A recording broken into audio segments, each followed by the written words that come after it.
Why do plyometrics work? Today we talk about why do plyometrics work, and we also talk about the underlying mechanisms of plyometric training, the following adaptations of these mechanisms, and why it makes plyometrics beneficial for athletes.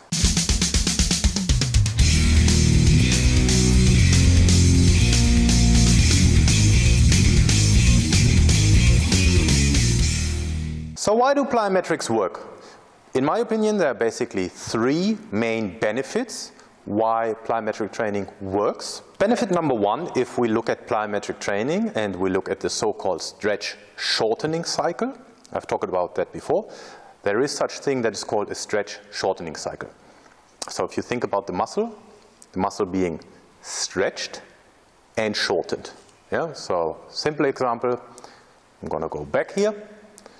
So if we think about a jump, and just simply think about the lower body, when we go down into that position, the muscles of the lower body are stretched, and once we come up, the muscles are shortened. Then there is a so-called long stretch shortening cycle and a short stretch shortening cycle.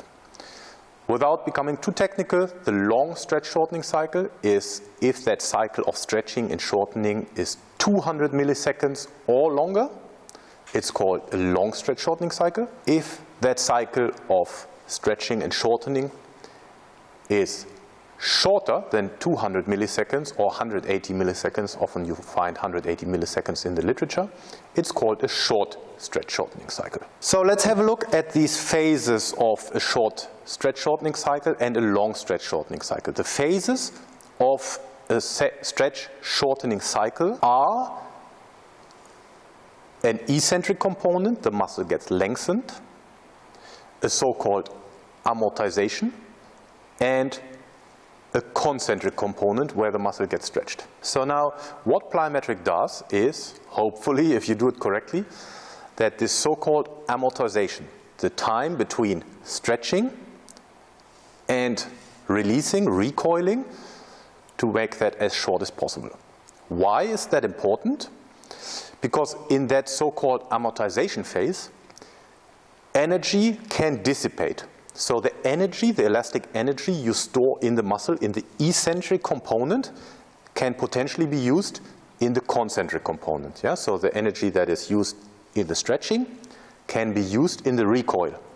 However, the more energy dissipates in that so-called amortization phase, the less you can use in the concentric phase or in the recoiling. So benefit number one of plyometric training is that it makes the contraction, the stretch shortening cycle, more efficient. So less dissipation and loss of energy in the amortization phase, which is the phase between stretching and shortening. The second benefit of plyometric training is if we look at the neuromuscular system, the neuromuscular level.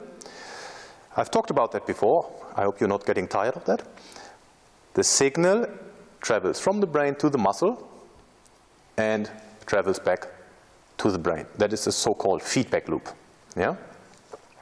One adaptation of plyometric training, if you do it correctly, is that the signal travels faster to the muscle. So the muscle can contract faster, which results in higher speed and more power output. So if you're engaging in any sport where speed and power is important, plyometric training can help you. And as I mentioned before, it's a so-called feedback loop. The signal travels from the brain to the muscle, and there is a signal traveling back. This feedback loop is also called an efferent, and an efferent is, I think, the way to the muscle, and afferent is on the way back, or the other way around. Sorry if I mix the terms up, but basically the idea is the signal travels to the muscle and travels back. The more we do our plyometric training, the better we become, the more efficient and effective that feedback loop becomes, which also has a positive impact on not only our training, but also in the sporting movements that we are desiring to train with plyometric training. And the last benefit, or the third benefit, there are probably more benefits to it, but the third benefit I want to outline here, why do plyometrics work, is if we think of, we had the neuromuscular level, we also had the stretch shortening cycle. But there's also the muscle tendon complex. Again, make it short, muscles are attached to a tendon, the tendon is attached to the bone. Yeah? So that complex of the muscle and the tendon becomes stronger. So stronger muscle tendon complex also means higher elasticity, so you can stretch and shorten much quicker and much better. And also it refers to higher stiffness. So in a lot of sports there is stiffness required, so it works kind of as a spring. Yeah? And the higher the stiffness, the stiffer the spring, so the more force applied, the more force the spring gives you back. Yeah? So if you're doing any kind of plyometric training and you get better over time, the stiffer your muscle tendon complex becomes, and you'll be able to have higher force and power outputs because of that stiffer muscle tendon complex. And also what it does, very often it's overlooked, the stiffness also takes energy away from the muscle and uses that energy in stretching the tendon, which also leads to more efficiency and less fatigue. What I mean by that is the muscle has to work less eccentric concentric and works more in an isometric way, so static, and the work is done by the tendon, which also then saves energy from the muscle contraction. So to wrap it up, the benefits of plyometric training. Why do plyometric training work?